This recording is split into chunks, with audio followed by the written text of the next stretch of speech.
사사기서를 만났는데요. 사사기서 보면 1장에 드디어 가나안 땅의 정복 그 역사가 기록됩니다. 놀랍게도 그런데요, 7지파가 하나님 말씀대로 그 땅을 완벽하게 정복하지 못하고 그 가나안 족속을 진멸치도 아니하고 함께 살게 돼요. 근데 조금 지나면 재밌는 일이 벌어집니다. 정착 농민으로서 살아본 적이 없는 그들이 가나안 족속들을 부려먹는 일이 생겼어요. 400년간 노예로 살았는데 가나안 족속을 자기 노예로 부려먹는 일이 짭짤한 재미가 붙었습니다. 그래서 그들과 어울리면서 그들의 풍속을 받아들이죠. 일이 얼마나 무서운 재앙인지를 조금도 예측하지 못했습니다. 하나님이 그 땅의 백성들을 씨도 없이 진멸하라고 말씀하실 때 이게 무슨 뜻인지를 못 알아들었습니다. 그리고 나중에 타협하면서 점점 재미가 붙었죠. 노예가 노예를 부려먹는 재미가 얼마나 신이 났겠습니까? 적절한 농사 기법으로 또 지금 말하면 축산이죠. 목축업을 통해서 얻어지는 소득이 짭짤했을 겁니다. 그래서 그들은 재미를 느꼈죠. 역시 우리의 생각이 지혜로운 거야. 잘했지? 우리가 굳이 그렇게 씨를 멸할 이유가 어디 있어? 그래서 이제 그들은 나름대로 성공된 길을 걸어가고 있었습니다. 근데 조만간 그들이 채 그 땅에서 안전하게 누리기도 전에 그들과 그들의 자손들은 철저하게 무너집니다. 가지고 있었던 것은 그대로 빼앗겨서 노략질 당하게 되고 한 번도 져보지 않은 백성이 전쟁마다 지게 됩니다. 하나님께서 그들을 다른 세대라 칭하면서 완전하게 그들을 이제 무너뜨리는 작업을 하십니다. 30년, 20년 주기로 300년간 그들은 그 길을 걷습니다. 그러니까 사무엘이 나오기 전까지는 계속 실패와 그 파멸의 길을 끝없이 걸어가고 있었습니다. 사사시대의 역사를 이렇게 들으면 이거 어리석었구나. 그거 없애라 할 때 없애지 그랬지라고 말할 것입니다. 이스라엘 백성은 아마 가장 참담한 역사를 보면 사사시대입니다. 끝에서는 그들에게 왕이 없으므로 각자 자기 속에 오른 대로 행하였다라고 끝납니다. 그리고 한 사례가 나오죠. 룻기. 그들이 언약의 땅을 벗어나서 모압 땅으로 기근 때문에 갔다가 남편 두 아들 죽고 또 큰 며느리 고향에 남기고 둘째 며느리 데리고 돌아오는 나오미 역사가 기록돼요. 그리고 드디어 보아스를 만나고 그 후손이 다윗이 나오는 기록을 남겨요. 지금 무슨 말씀을 드리려고 그러냐면 언약입니다. 하나님의 약속, 그 말씀의 지킴. 지금 우리 한국의 교회가 교회다움의 기준 틀이 무참하게 무너졌습니다. 여러분 자녀와 함께 안식일을 말씀하신 주의를 철저하게 지켜주십니까? 중학이나 고등학교 가면 학교를 가야 되고 공부의 성적을 빌미 삼아서 적절하게 아이들을 세상으로 내어놓고 타협을 하고 있지는 않습니다. 애들이 어중간히 거짓말하는 거 어릴 때는 그럴 거야 라고 여러분 용납하고 있지는 않습니까? 부모님을 덤벼들어서 부모님 말을 안 듣고 자기 멋대로 커버리는 아이들, 벌써 10대에 그런 일이 있는데도 불구하고 자녀들을 방치하고 젊은 세대들이 청소년기, 사춘기는 그럴 수밖에 없지라고 여러분이 풀어놓지는 않았습니까?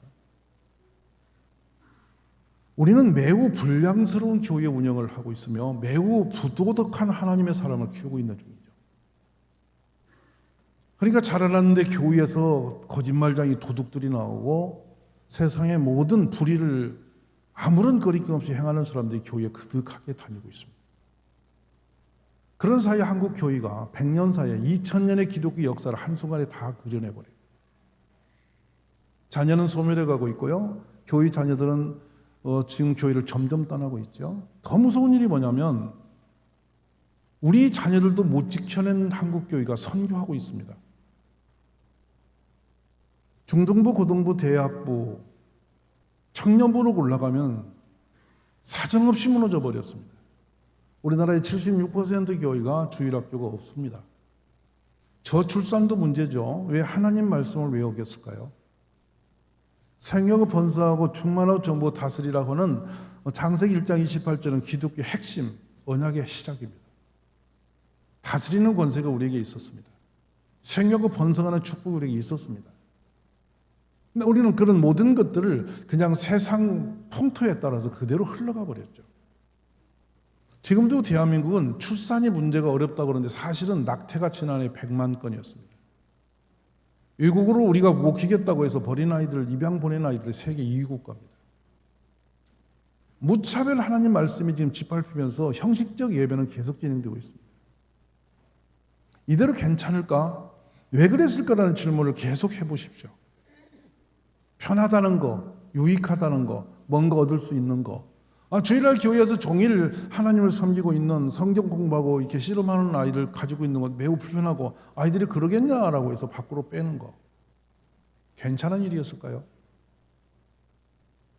우리 삶 속에 하나님의 말씀이 언약이 몇 퍼센트 지켜지고 있을까요? 십계명은 몇 퍼센트나 우리 삶에서 이루어지고 있을까요? 그러니까 타협하는 선이 너무도 광폭져서 한국 교회는 자기 하고 싶은 대로 가버린 겁니다. 그러니까 기독교라는 정체성이 너무 무너져서 이제는 심의를 잃어버림으로 이단에게 교회는 사정없이 빼앗기면서도 전도 못하는 교회가 되어졌습니다. 세상 사람들에게 우리 교회를 소개하지 못하는 교회가 되어졌습니다.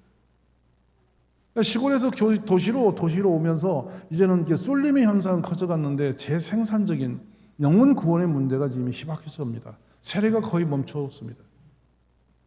근데도 불구하고 아직 작은 사이 없죠.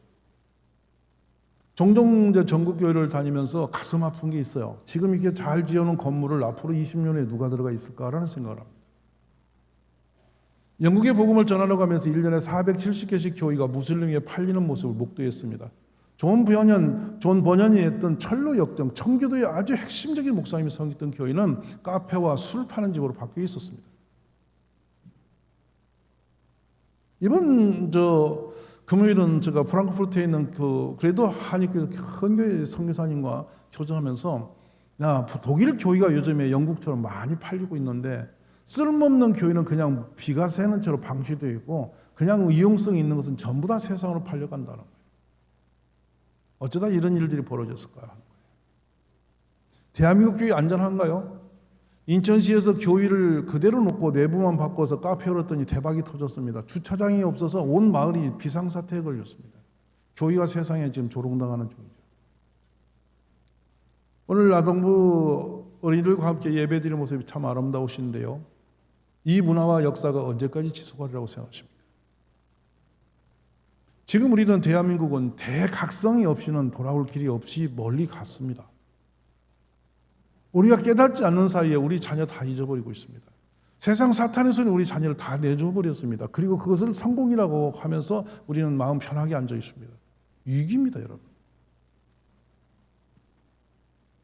캐톨릭이 유럽 사회를 지배하면서 갈 때까지 가버렸죠. 면지부를 팔아대고 이상하게 무너져 있었습니다. 그때 그 종교개혁이라는 이름으로 목숨 걸고 그 역사를 바꿔버린 사람이 있어요. 루터입니다. 도대체 루터는 어떤 인물이길래 그런 일을 해낼 수 있을까라는 거죠. 광부의 아들로 어느 날 아침에 한 9살쯤 된 아이가 부엌에서 엄마가 일어나기도 전에 몰래 호두를 훔쳐갖고 나가다가 걸립니다. 어머니가 그 아들을 붙들고 철저한 캐톨릭이었는데 아들을 데리고 매를 끌어와라 해서 나무를 가져다가 때렸는데요. 손바닥이 터져서 피가 줄줄 흐르면서 루터가 거기서 완전히 항복을 합니다. 뭐라고 어머니가 말했냐? 이 도둑놈은 마귀의 새끼인데 내가 마귀 자식은 키울 수가 없다. 이런 식으로 살금살금 도둑질할 바에는 차라리 살지 말자라고 어머니가 결단해버린 거예요. 얼마나 무섭게 맞았던지 그 맞은 손바닥에 피 터지는 그 충격은 평생 루터라는 사람을 정직이라는 이름 위에 세웁니다. 그러고 나서 그는 어느 날 천둥 번개가 치는 날 길에서 우레를 들으면서 충격을 받죠. 신의 임재가 있는 것으로 착각을 합니다. 그리고 놀라서 신이여 안나 신이여 나를 살려주세요. 안나는 여러분 마리아의 어머니 신이에요.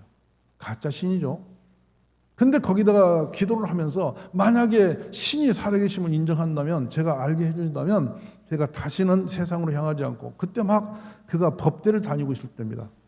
터닝하죠. 바꿔서 이제는 철저하게 하나님의 사람으로 살겠다고 결단하고 신부에게로 들어섭니다. 신부로 들어섰는데 들어가 보니 신부님들의 삶이 너무도 부도덕하고 너무도 음란스러워서 도저히 성직자의 길이 아니라는 걸 깨닫게 됩니다. 정직하기 때문에 그게 보인 거죠. 그리고 우연히 그는 로마로 부름을 받아서 가서 그 빌라도의 계단을 까꿀로 기어내려오면서 자신을 학대합니다. 내 속에 있는 죄성을 떨구지 못해서. 근데 끝내 그를 벗어보지 못하고 그는 어느 날 로마서 1장 17절을 만나죠. 왜냐하면 독일로 돌아와서 신학교에 성경, 지금 말하면 갈라디아서부터 성경을 하나를 1년씩 강의하면서 교수로서, 신학교 교수로서 삶을 살면서 성경 말씀이 들려오는 음성을 듣기 시작합니다. 정직한 그림 어머니가 하나 그려준 것 때문에 인류의 역사와 기독교 역사를 바꿔버린 사람입니다. 오늘 교회에서 어떤 인물이 잘하고 있다고 생각하시나요? 적당히 교회에 있다가 성장하면서 교회 슬금슬금 뒷구멍으로 갔다가 엄마 아빠의 손잡혀서 왔던 그 교회 점점 멀리 떨어져서 기독교인이라고 말하고 있는 사람이 기독교인일까요? 하나님의 나라를 세울 수 있을까요? 이 나라를 맡을 수 있을까요? 유감스럽게도 성경은 전체가 유임의 역사입니다. 창조하신 모든 것, 가장 아름다운 에덴 동산 중심에 사람을 만드시고 그에게 하나님이 말씀했죠. 너는 생육하고 정복하고 충만하고 정복하고 다스리라고 하는 모든 걸 그 유임했습니다. 아담은 놀랍게도 하나님과 뱀의 음성 사이에서 헷갈렸습니다. 뱀의 말이 훨씬 자신에게 보암직 먹으니 탐스러워져 보였죠. 그래서 바로 뱀의 말에 움직여서 선악과를 먹어버립니다. 그리고 하나님은 에덴 동산을 정리하시죠. 또 한 사람을 하나님이 택하셨습니다. 근데 그 사람이 누구였냐면 바로 노아죠. 그 무서운 환난과 재앙을 맞이하고 그가 나와서 술 먹고 취해갖고 옷을 벗고 누워있는 겁니다. 그리고 그 아들을 저주해버립니다. 언약이 이루어졌나요? 그렇지만 하나님은 다시는 심판하지 않겠다 스스로, 하나님 스스로가 결단하시면서 자신에게 자신을 약속하시면서 이 땅의 인구를 진멸하지 않았습니다. 그리고 훌쩍 세월이 흘러서 갈대아 우르에 있는 아브라함을 찾으실 때에 느헤미야 9장 8절을 말씀합니다. 그는 정직한 사람이었다. 아멘이십니까? 아멘. 그의 사람됨이 충성됨을 보셨다고. 그게 정직과 같은 언어로 이어집니다. 드디어 그에게 하나님은 새로운 언약의 축복을 하시죠. 아브라함의 씨는 대를 잇습니다. 그 하나님의 언약의 축복을 붙들기 위해서 야곱은 아버지 속이 형을 속였습니다. 20년 동안 가장 이렇게 거짓된 이삼촌 라반의 집에서 그 험난한 삶을 살면서도 그의 중심 속에는 아버지, 할아버지 때 내려왔던 그 열조의 언약을 붙들고 그 실험을 해나갑니다. 승리했죠. 그리고는 드디어 삼촌 집에서 거부가 뒤덮어맞을 때 숲곳에서 그가 10수년 있으면서 딸 디나가 강간당함으로 정신을 바짝 차리고 보니까 그의 집에는 이미 우상이 가득 들어 있었습니다. 하나님의 징계를 알았죠. 하나님은 그의 음성을 주셨습니다. 베들로 올라오라. 거기서 야곱이 야곱되는 역사를 보게 됩니다. 인간의 노력이 아닌 하나님의 약속을 붙든 자가 어떻게 세상을 지배할 수 있는지를 하나님 보여준 장면이죠. 그리고 야곱의 아들 요셉이 나옵니다. 요셉은 110살까지 살면서 고손자까지 본 사람입니다. 성경은 말씀합니다. 그의 손자를 그가 낳았다라고 말합니다. 무슨 말씀이냐면 그의 무릎 위에서 약속을 지키면서 키운 아들이죠. 죽으면서 묘한 언약을 남겨요. 내 해골을 여기다 묻지 말고 너희가 출애굽할 때 애굽을 떠날 때 들고 가라라고 말씀했어요. 360년 후에 그 약속은 후손들을 통해서 이루어집니다. 그게 출애굽의 의미입니다. 즉 요셉은 왜 그렇게 기가 막힌 비참한 운명 속에서도 승리할 수 있었느냐면요. 형들의 미움이 되었고 자기가 4살 때 동생을 낳다 엄마는 세상을 떠났고 아버지는 늙었습니다. 형들이 나가 들에서 보니까 부도덕했죠. 그거를 아버지에게 고자질함으로 인해서 형들의 미움이 돼서 죽음의 길이 간 사람이죠. 근데 그는 당대에 하나님의 최고의 은혜를 입은 사람으로서 성령이 충만하고 지혜로운 자로서 보디발의 모든 걸 맡게 되었습니다. 하나님은 그에게 말없이 엄청난 복을 부으심으로 보디발이 본인의 집을 운영할 때보다 훨씬 더 풍성함을 주셨습니다. 그런데 문제는 보디발의 아내의 문제였습니다. 너무나 멋진 젊은이에게 홀랑반한 여자가 자꾸만 자기에게 동침하자고 유혹을 하면서 결국엔 뒤집어 씌워서 그는 강간 미수범으로 감옥에 들어갑니다. 얼마나 오르겠습니까? 그때 요셉이 그 자신을 지켜낼 수 있는 힘이 뭐였습니까? 내가 어떻게 하나님께 범죄하랴? 잠깐만 눈을 감으면 충분히 안전이 보장되고 부와 모든 것을 누릴 수 있는 요셉이 거기서 자신을 끌어낼 수 있는 것은 어떻게 하나님 앞에서의 삶이었습니다. 바로 아까 말씀대로 코람되고 있죠. 지금 우리 주일학교가 흘러가고 있는 모습을 잘 보실 것은 이 부분입니다. 주일날 여러분 한 주에 와서 1시간 동안 이렇게 우리가 율동과 찬양하고 예배 형식 갖추고 돌아가면 그냥 말아버리는 그런 자녀가 언약을 지킬 수 있는 자녀일까요? 그런 아이들에게 이 하나님께서 이 나라와 세계와 열방을 맡길 수 있는 그런 안전한 사람으로 성장할 수 있는 보장이 있을까요?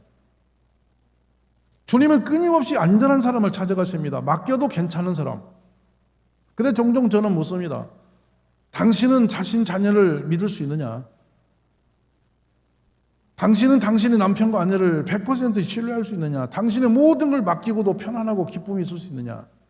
이것을 묻는 거죠. 여러분, 언약의 아들 이삭은 그냥 웃음으로 낳는 이름이 아니라 기쁨과 즐거움이 아들이었습니다. 아브라함이 100살이 되도록 아들 하나를 얻기 위해서 그토록 몸부림했는데 이도 아니다 이도 아니다 하며 계속 하나님을 찾아가다가 내 안에 살아있어 난 아들이야라 한다라고 정리하셨습니다. 바로 그 언약의 아들이죠. 엘리에셀이면 어떻고 여러분, 이스마엘이면 어떻겠습니까? 그냥 대는 이어갈 수 있는 어떤 구조적인 문제가 있습니다. 그렇지만 하나님은 그냥 있는 아들이 아니고요, 하나님의 약속의 말씀을 지켜낼 아들을 찾으신 것입니다. 아멘. 아멘이십니까? 아멘. 그렇다면 그런 아들이 어디서 자라야 된다고 생각하십니까? 오늘날 교회 주일학교가 가져야 할 사명이 바로 여기 있는 것이죠. 아멘. 아이들 속에 어떤 말씀도 제대로 자리 잡은 것도 교회 그러니까 문화적으로 습관적으로 교회를 다녔고 우리 부모가 예수 믿었기 때문에 기독교라는 이름 속에 있는 것으로 안전한 사람이라고 말할 수 있을까요? 좀 더 우리가 좀 조밀하게 이 시대를 이길 수 있는 아이들을 교회에서 자라내고 키워낼 수 있기를 간절히 바라봅니다. 아멘. 언약의 자손. 언약의 자손의 이 매력은 어마어마한 것입니다. 그에게 맡기니 모든 것이 기쁨이 되는 겁니다. 안심이 되는 겁니다. 그리고 우리 때보다 더 잘 되는 일이 일어나는 것이죠. 그래서 애고방 바로가 요셉에게 자신의 왕의 자리 말고 모든 걸 다 맡깁니다. 얼마나 그 요셉이 하나님의 그 은혜 가운데 이 애국을 잘 다스렸는지 400년이 지난 후에도 그 요셉의 이름은 그들에게 감동으로 이어지고 있었습니다. 우리나라에 그런 지도자가 있었습니까? 하나님의 언약을 붙들고 사는 자녀가 얼마나 복이 되고 얼마나 축복되고 얼마나 기쁨이 드는지를 여기서 볼 수 있는 장면이죠. 내 가정 하나 맡길 수 없고 내 노후 하나 보장할 수 없는 아이들을 우리는 바라보고 있지 않습니까? 대다수 부모님을 다 이제는 내어놓고 자녀는 자기 갈 길 가야 되는 시대를 우리는 눈을 감고 있지는 않습니까? 성경적으로 아닙니다, 여러분. 성경은 자녀들이 크면 부모에게 효하고 공경하고 하나님 다음으로 존경받는 것이 부모의 위치입니다. 교회는 그런 걸 가르치고 있나요? 세상 풍속 따라서 마음대로 가난 족속 남겨진 자들과 같이 어울려서 지내면서 달콤한 그 맛에 빠져들어서 하나님 언약을 밟았던 그 시대와 우리하고 다를 바가 뭐 있을까요? 요즘에 한국 교회를 보면 참 눈물겨운 게 이 부분입니다. 모든 것이 적절하게 타협이 되어가지고 그냥 그렇게 지내면서 이것이 기독교라고 생각하는데 전혀 성경은 그러지 않습니다. 부모를 멸시하는 자는 반드시 쳐죽이라고 그랬습니다. 공경해야 됩니다. 아멘이십니까? 아멘. 불량자로 키우면서 여러분은 내 자녀가 커지면 미래에 어느 날 좋아지겠지 그런 착각 속에 있지는 않으십니까? 12세 미만의 자녀를 바로 세우지 못하면 그 다음엔 길이 없습니다. 그래서 제가 저 뜨뚱이 운동을 하는 게 이 부분입니다. 집에 이미 적절하게 키워버린, 적당히 키운 아이가 제대로 하나님 앞에 세상을 지배할 수 있는 그런 언약의 자손으로 자라지 못했는데 커서 그 아이를 잡는 매우 쉽지 않은 일입니다. 그런데 유대인들은 여성 아이들은 12살에 주입식 교육을 마치고 13살이 되면 남성 아이들의 주입식 교육을 마치고 성인으로 인정을 합니다. 그때부터 토론을 해요. 그 속에 있는 정체성이 뭔지를 부모와 나누면서 바로 하브루타 교육에 들어가요. 그러면 어려서 왜 12살까지 여성은, 남성은 13살까지 가느냐면 여성이 남성보다 철이 빨리 듭니다. 종종 우리 어린이 이제 유치원 아이들 가보면 재밌는 것은요, 7살 먹은 머슴애가 5살 먹은 여동생에게 도움을 받아요. 뭐라고 말하냐, 한 번은 보니까 신발장에서 못 봐, 이 신이 못 바꾸라고 하면서 5살짜리가 7살짜리가 남의 신발 갖고 어성거리니까 챙겨주는 걸 제가 봤어요. 이게 머슴 아들은 철이 안 드는 법입니다. 아마 60 드신 분도 철이 덜 드신 분이 많을 거예요. 여성은 매우 이 서포트하는, 그러니까 안전한 헬퍼로서의 도움의 역할을 철저한 아주 지혜로움이 많습니다. 그래 유대인들은 모태로 인정을 하죠. 여성 중심으로 유대인의 혈통을 인정을 해요. 왜? 엄마가 아이를 낳아서 그 자신들의 정체성으로 언약의 자녀를 길러낼 수 있는 그런 위치에 엄마가 있다는 걸 본 것이죠. 저는 우리 한국교회가 바로 언약의 자손을 다시 회복시키는 데에 집중하는 교회가 되어지기를 간절히 바라봅니다. 아멘. 오늘 여러분 이장 귀한 시간을 마련해서 이런 집회를 하고 계신데요. 우리 이 아동부 아이들이 무엇을 맡겨도 정직하고 무엇을 맡겨도 성실하고 어떤 상황이든 거짓말 없고 무엇을 주든지 책임감을 가지고 맡은 자의 충성됨을 가지고 자란 아이가 되기를 기도해 주시기 바랍니다. 아멘. 훌쩍 역사를 넘어서 신구약에서 하나님이 제일 좋아하시고 이름을 많이 갖다 댑니다. 히스기야가 종교개혁을 잘했더니 그 조상 다윗과 같이라고 해서 다윗을 갖다가 소개를 먼저 하며, 히스기야가 아무리 잘해도 다윗만 못한 존재죠. 도대체 다윗이 왜 그랬을까 하는 부분이 있습니다. 오늘 여러분이 언약의 자손이 얼마나 위대하고 축복된을 여기서 발견할 수 있는 부분인데요. 잘하는 역사죠. 그 다윗을 만날 때 그 이새의 집에 임금님의 지금 준비된 자가 있다고 그래서 사무엘을 하나님 보셨어요. 근데 형부터 쭉 세우면서 내가 이미 그를 버렸다 하나님이 다 캔슬해 버립니다. 그리고 또 아들이 없느냐 할 때에 그때 퍼뜩 이새가 말합니다. 들에 지금 양치는 아들이 하나 있다. 그 아들 데다가 기름을 부었죠. 이가 그니 그에게 기름을 부으라 했습니다. 도대체 또 사도행전 13장에 바울이 이세 아들 다윗을만 내 마음에 합한 자라 내가 그를 통해 내 뜻을 다 이루게 하리라는 말씀을 언약으로 받았다 하라는 것을 소개하는 장면이 떠오릅니다. 도대체 이 다윗이 무엇이 탁월함이 있었을까라는 거예요. 어떤 다윗의 자질이 있어서 하나님은 그렇게 기뻐하고 그에게 모든 걸 맡기겠다고 뜻을 이루시겠다고 그렇게 결심하셨을까 하는 거예요. 사실로 하나님의 그 약속은 다윗을 통해서 이루어집니다. 아브라함 때 내가 지시할 그 땅으로 하는 그 땅, 그 가나안 땅을 완전히 하나님 나라로 만들어 세웠던 왕이 다윗이죠. 위대한 사람이죠. 근데 유감스럽게도 그는 아버지에게도 제대로 인정받지 못한 유약한 소년으로 크고 있었음을 보게 됩니다. 나라가 위기에 빠졌죠. 전쟁이 났습니다. 근데 아버지가 형들의 안부가 궁금했어요. 큰아들. 그래서 다윗을 신부를 보내는데 도시락을 싸주고 또 고급 치즈는 그 대장에게 전달하라고 그러면서 도시락 꾸러미를 싸주면서 기가 막힌 말을 해요.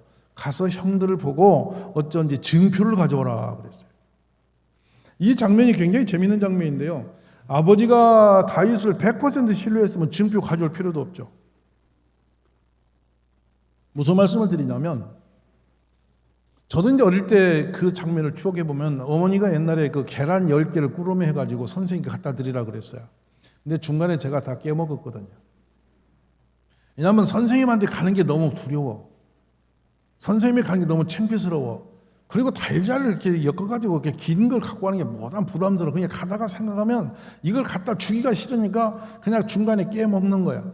그래서 친구들하고 다 까먹고 집에 와서 거짓말 깠죠. 선생님 드렸다고. 근데 어머니는 선생님하고 이미 내통하고 있는 거야. 들켜가고 죽을 뻔했어 내가 얼마나.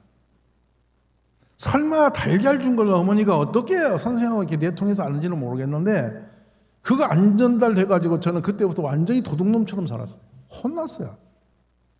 신부름이라는 것은 여러분 증표가 필요한 것은 불신하면은 증표를 가져오라 하는 법이죠. 어쨌든 아버지는 어린 다윗을 보내면서 불안했을 겁니다. 그래서 이 다윗은 그 도시락을 들고 전쟁터에 가게 됐죠. 이제 짐을 맡겨놓고 전쟁터에 갔더니 형들이 다 숨어 있는 거죠. 근데 저쪽에 한 사람이 괴물이 나왔습니다. 무시무시한 사람, 무시무시한 장수가 나와서 한판 붙자는 거예요. 국가의 운명을 한판 붙자는 거예요. 근데 임금을 비워 모든 사람이 다 두려움에 빠져 숨어 있었죠. 근데 어린 소년이 그때 말하는 장면이 있습니다. 어떻게 할례받지 않은 이방인이 살아계신 하나님의 군대를 멸시할 수 있느냐. 할렐루야. 아멘. 다윗의 중심에는 하나님의 명예와 이름이 철저하게 들어가 있는 겁니다. 놀라운 일이죠. 드디어 다윗은 그 분기함으로 왕위까지 불려갑니다. 왕은 선물을 시사합니다. 그리고 자신이 보기에 너무 안 됐죠. 근데 왕이요, 하나님의 사람으로서 저런 이방인 때문에 사람으로 인해서 두려워하지 마라. 오히려 어린아이가 왕을 위로하는 장면이 나옵니다. 세상만을 말하면 이게 세상이 잘못됐죠. 왕은 근데 그 어린아이에게 국가의 운명을 맡기고 자기 뒤로 빠지죠. 그러면서 갑옷하고 이 칼을 맡기면서 슬그머니 뒷공에 빱니다. 어린아이에게는 맞지 않은 옷이기 때문에 그런 데 놓고 물맷돌 두고 뛰어나갈 때에 그가 외친 말이 있습니다. 너는 칼과 단창으로 내게 오거니와 나는 살아계신 여호와 이름으로 내게 가노라. 아멘. 아멘이십니까? 근데 이렇게 위대한 다윗의 역사 속에 하나님이 보신 한 장면은 이 장면이고 도시락을 가져가는 그 아침이었습니다. 양은 아버지의 양이었고 형의 전쟁터에서 지금 죽었는 사람인데 긴급한 상황이었고 아버지의 명령을 받아서 지금 전쟁터로 도시락을 들고 가는데요. 아침에 일찍 일어나서 어린 소년 다윗이 도시락을 집에 넣고 들로 뛰어가서 양치는 자들에게 아버지 양을 부탁하고 떠나는 장면이 나옵니다. 신비롭죠. 아버지 양이면 내가 신부는가 아버지 알아서 할 일이지 우리는 그러지 않습니까? 그런데 아버지 양을 그 아들이 다른 양치기에 맡기고 달려가는 장면이 나오죠. 남다름이죠. 맡길 만한 사람입니다. 근데 더 놀라운 한 장면이 나와요. 왕에게 나갈 때 너무 어린아이가 나와서 그 세상에 보도 못한 장수가 한번 붙겠다고 국가의 운명 걸고 나온 어린아이를 보니까 사울왕이 기가 막힌 거죠. 야, 저 사람은 어려서부터 장수였어. 용기가 있고 대단한 힘이 있는 장수감이야. 근데 너는 어린아이지 않냐? 어떻게 하려고 그러냐? 이걸 물었어요. 근데 다윗이 그때 놀라운 고백을 합니다. 간증이에요. 왕이시여, 염려하지 마소서.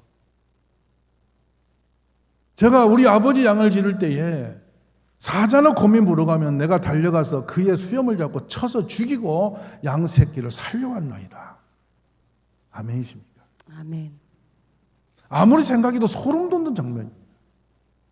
양 한 마리 주워버리고 사는 게 낫지 어떻게 어린아이가 가서 사자를 쳐 죽이고 곰을 쳐 죽이나 상상이 안 가는 일이죠.